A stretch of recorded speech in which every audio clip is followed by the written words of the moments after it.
This story is told by a perspective of a male. This happened to my friend, which of course I have known him for about maybe 5, 6 years now. We'll call him by the name Damien. Damien was driving one day from his house to go visit his grandparents, and it happened to be near Christmas time when it was a really bad blizzard. Mind you, it was around 2019, so Damien was driving from his house to go visit his grandparents, who only lived about maybe an hour away. The ride there was really hectic. Since there was so much snow, he had to let the car warm up for almost a half an hour before he could start driving his car to go visit his grandparents. It was still snowing hard, so it was kind of hard to see, so Damien ended up having to drive through the blizzard. He could have went another day, but of course, it was their Christmas party, so he left the house earlier than planned, just so that way he can get to where he needs to be and not having to worry about being stuck in the blizzard and stuff. However, the blizzard was still going on, and it was around sometime, maybe around the evening thing. Of course, they were going to have a Christmas party the next day, which is why Damien decided to go, despite it being blizzard outside. As he was driving through, he ended up seeing that there was a person standing about maybe a few feet away from the road, holding his thumb up. In Damien's eyes, he knew that it was probably just another hitchhiker, but he didn't really know if he should stop and wait. However, since there was forest on both ends, there wasn't really too many houses on the road, with the exception of some that happened to only be on a hidden driveway to go down through the forest. Of course, Damien stopped a few inches away from the hitchhiker and asked him if there was something wrong. Of course, the man didn't say anything, and he said that he would need a ride to his parents' house. Now, at first, Damien thought that this seemed sketchy, but they weren't anybody around, so he ended up letting the man in, and of course, he started driving the man. The man didn't say anything, but this was kind of odd to Damien since he didn't spoke a word since getting in the car. At first, Damien thought that maybe there might have been something wrong with this man, but there definitely wasn't anything good about him either. They continued driving for a little while, but Damien looked up to make sure the man wasn't doing anything suspicious or something that could give him away. The man, on the other hand, and what Damien saw, he had what seemed to be a handgun. Of course, it wasn't until Damien stopped the car when the man said, "Oh, there's my house. Thank you." He said that as he left. And of course, he turned around and asked Damien something. "Can you come down here with your car to my grandparents' house? I could probably give you something then as a thank you," he said. At first, Damien wasn't sure if this was a good idea, but he did politely decline, saying that the weather was already bad as it is and he needed to get to his grandparents. Of course, this man did say that he insists, but Damien kept telling him no. After a few more persuasions from the man, Damien ended up telling him no several times, and then he ended up saying, "I said no. I need to get to my grandparents, okay?" He said that, and the man spoke 5 words that still shivers Damien to this day. "You made the right decision." The man left, and of course Damien could see that there was a handgun sticking out of his pocket. Damien didn't even know if he was going to pull that out in front of him if he didn't refuse anymore, but thankfully he didn't. The man disappeared into the forest, so Damien ended up driving his car and got out of that forest area just as he made it close to the city. He got to his grandparents' house, where of course he never explained about this encounter, but this encounter was definitely something, as he never expected anything like this. But why did the man have a handgun sticking out of his pocket? Damien doesn't even know. But whatever this man's intentions were mostly not good. Damien doesn't even know what would have happened to him if he had went with that man in those woods.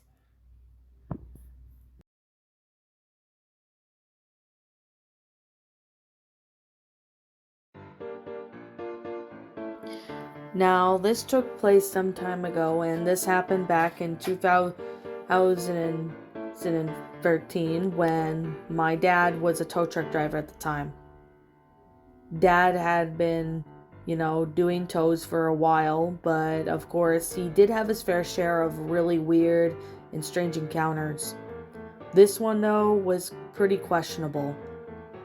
It was around a snow day one day in 2013, as it was sometime around December and it was just before Christmas. My dad was doing his usual calls when he had to go down a street that he wasn't familiar with, and it wasn't really plowed the best. Despite the tow truck he was driving had winter tires, he had prayed to God and hoped that the tow truck did not get stuck in the snow, to which it thankfully it hasn't.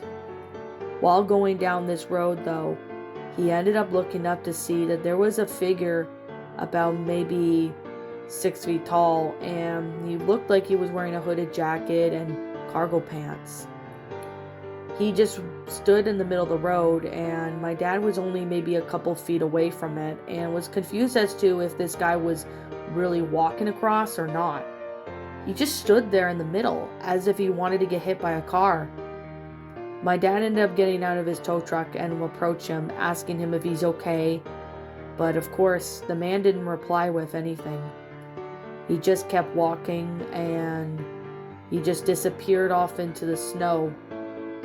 When he got across the road, he ended up walking and then picking up pace and running down the sidewalk. Dad even saw what he dropped on the snow, to which he picked it up. It happened to be a pocket knife, and it was stained with blood. It was quite questionable as to why it was covered in blood, but he had came to the conclusion that either it was some person who happened to be a murderer or something else. My dad ended up taking the knife to the authorities, but they haven't been able to identify the man. My dad couldn't even explain what the man looked like since he didn't get his facial features. Now, it's been a few years, but although there was no sign of that man again, and my dad's never encountered him since.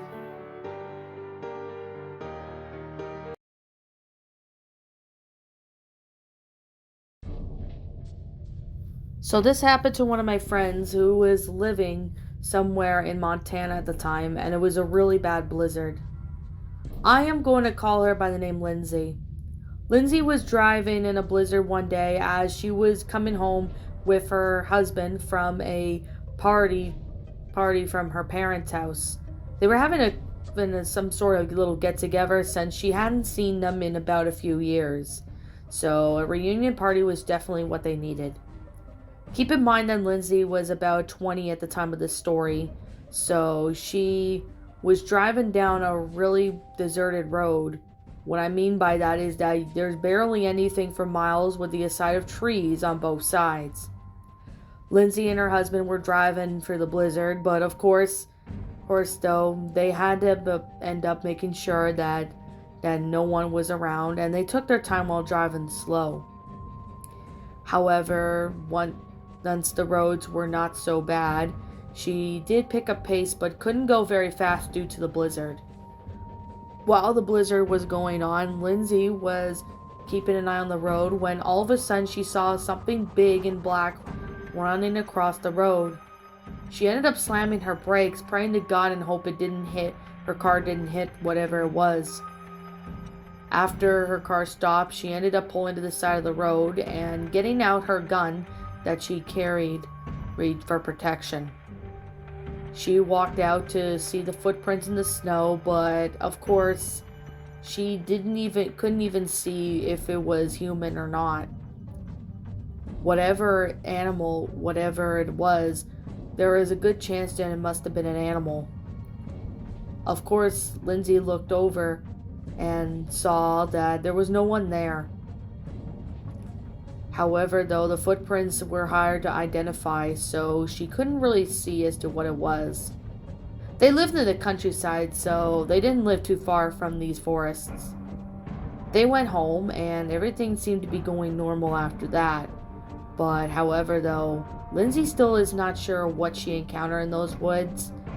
But at her guess, and same with her husband's guess, it could have most likely had to be a bear. But why would a bear be walking on two legs like that, or running even?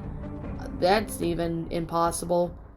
But I guess that's something we don't even know about the world, is how certain things work.